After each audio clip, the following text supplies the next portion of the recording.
मेवाड़ की धरती पर 16वीं शताब्दी में एक ऐसा वीर योद्धा पैदा हुआ जिसने अपने साहस, दृढ़ संकल्प और मातृभूमि के प्रति निष्ठा से न केवल अपने राज्य बल्कि पूरे भारतवर्ष के इतिहास में अमिट छाप छोड़ी। यह कहानी है महाराणा प्रताप की, जिनका नाम सुनते ही शत्रुओं के हृदय में भय उत्पन्न हो जाता था।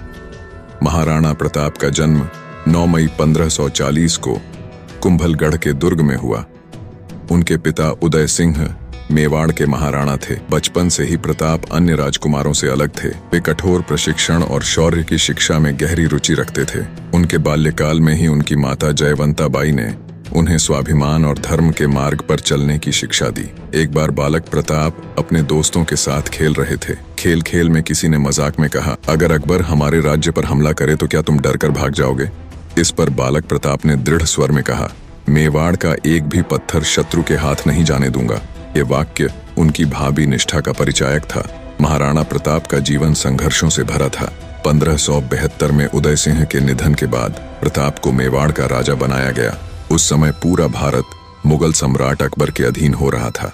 अकबर ने कई बार महाराणा प्रताप को पत्र भेजकर और दूतों के माध्यम से अधीनता स्वीकार करने का आग्रह किया, लेकिन प्रताप ने हर बार उसे ठुकरा दिया। हल्दी घाटी का युद्ध 18 जून 1576 को हुआ, जो भारतीय इतिहास में साहस और स्वाभिमान का प्रतीक माना जाता है। अकबर की ओर से सेनापति मान सिंह और महाराणा प्रताप के बीच यह भयानक युद्ध हुआ। प्रताप के पास केवल 20,000 सैनिक थे, जबकि अकबर की सेना में 1 लाख से अधिक सैनिक थे। इस युद्ध में महाराणा प्रताप ने अपने प्रिय घोड़े चेतक के साथ ऐसी वीरता दिखाई कि उनकी मिसाल आज भी दी जाती है। चेतक ने घायल होने के बावजूद प्रताप को युद्ध भूमि से सुरक्षित निकाला। कहा जाता है कि चेतक ने अंतिम सांस लेने से पहले अपने स्वामी की जान बचाई। हल्दी घाटी के युद्ध में पराजय के बावजूद महाराणा प्रताप ने हार नहीं मानी। वे जंगलों में रहने लगे और छापामार युद्ध की रणनीति अपनाई। उन्होंने अपनी सेना को पुनर्गठित किया और मेवाड़ के कई दुर्गों को मुगलों से मुक्त कराया। उनके जीवन का एक प्रेरणादायक प्रसंग है जब वे अपने परिवार के साथ जंगलों में रह रहे थे। उनके पास भोजन के लिए केवल घास की रोटियां थीं। एक दिन उनकी बेटी ने भूख से रोते हुए पूछा, पिताजी, हमें ऐसा जीवन क्यों जीना पड़ रहा है? प्रताप ने उत्तर दिया, बेटी, यह कठिनाई केवल कुछ समय की है। एक दिन हम अपनी मातृभूमि को स्वतंत्र कर देंगे। महाराणा प्रताप के संघर्ष के दौरान उनके दीवान भामाशाह ने उनकी सहायता की। भामाशाह ने अपनी सारी संपत्ति महाराणा प्रताप को दान कर दी।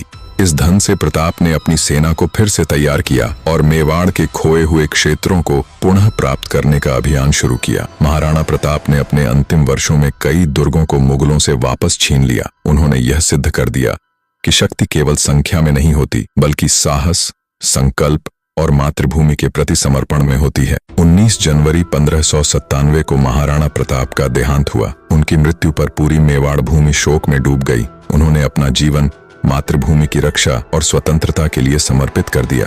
महाराणा प्रताप की कहानी केवल एक राजा की गाथा नहीं, बल्कि यह एक ऐसे योद्धा की गाथा है जो हर कठिनाई के बावजूद अपने स्वाभिमान और धर्म के मार्ग पर अडिग रहा। उनका जीवन आज भी प्रत्येक भारतीय के लिए प्रेरणा है। उनकी यह कहानी सिखाती है कि संघर्ष चाहे कितना भी कठिन क्यों न हो, यदि हमारे पास साहस और निष्ठा है तो हम हर बाधा को पार कर सकते हैं। महाराणा प्रताप न केवल राजस्थान बल्कि पूरे भारत के गौरव हैं।